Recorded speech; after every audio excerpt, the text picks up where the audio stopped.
Katika jamii nyingi, changamoto za kifedha zimekuwa kikwazo kikubwa kwa maendeleo ya familia. Lakini, kupitia vikundi vya kijamii vya huduma ndogo za kifedha vinavyosimamiwa na Floresta Tanzania, matumaini mapya yameanza kuonekana. Leo, wanachama kutoka moja ya vikundi vinavyosimamiwa na Floresta kutoka wilaya ya Same watatueleza ni kwa jinsi gani vikundi hivi vimekuwa daraja la mabadiliko.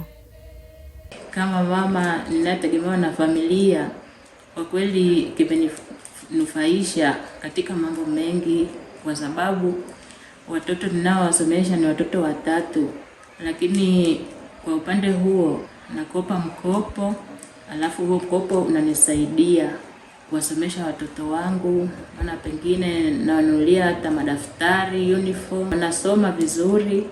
Kupitia mfumo wa kuweka akiba na kukopeshana, wazazi wengi sasa wana uhakika wa elimu ya watoto wao.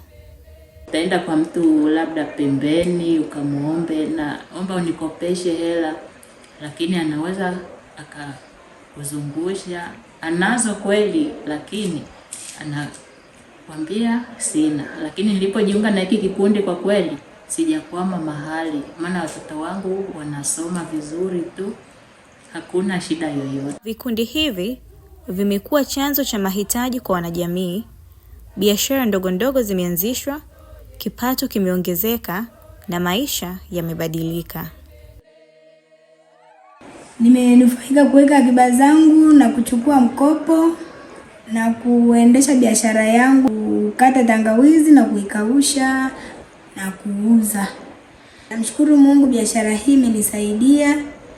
Nimepata manufaa mazuri mpaka nimenunua uwanja na matarajio ya kujenga. Mbali na mafanikio ya kifedha, vikundi hivi vimeimarisha mshikamano na ukuaji wa kiroho. Wanajamii ambao ndio wanachama wa vikundi hivi wamejifunza umuhimu wa upendo, huduma na kuwajali wengine. Kabla ya kujiunga na kikundi hiki, nilikuwa sifati maadili ya imani. Kwa mfano, nilikuwa katika kusaidia, nilikuwa nina udhaifu. Wakati mwingine naweza kumaliza hata mwaka ndio kwenda kusaidia. Baada ya kujiunga na kikundi hiki, nimeona manufaa. Kwanza kujua kujijenga kiroho, na vile vile kusaidia na wale ambao wana mahitaji, na vile vile kuweza kujua kwamba kila wakati natakiwa uweze kuangalia kwamba nani ana udhaifu ili uweze kumsaidia. Kupitia ushiriki wa mara kwa mara, wanachama wameongeza ujasiri, uwezo wa kuzungumza na hata kuchukua nafasi za uongozi. Nijifunza mambo mengi sana.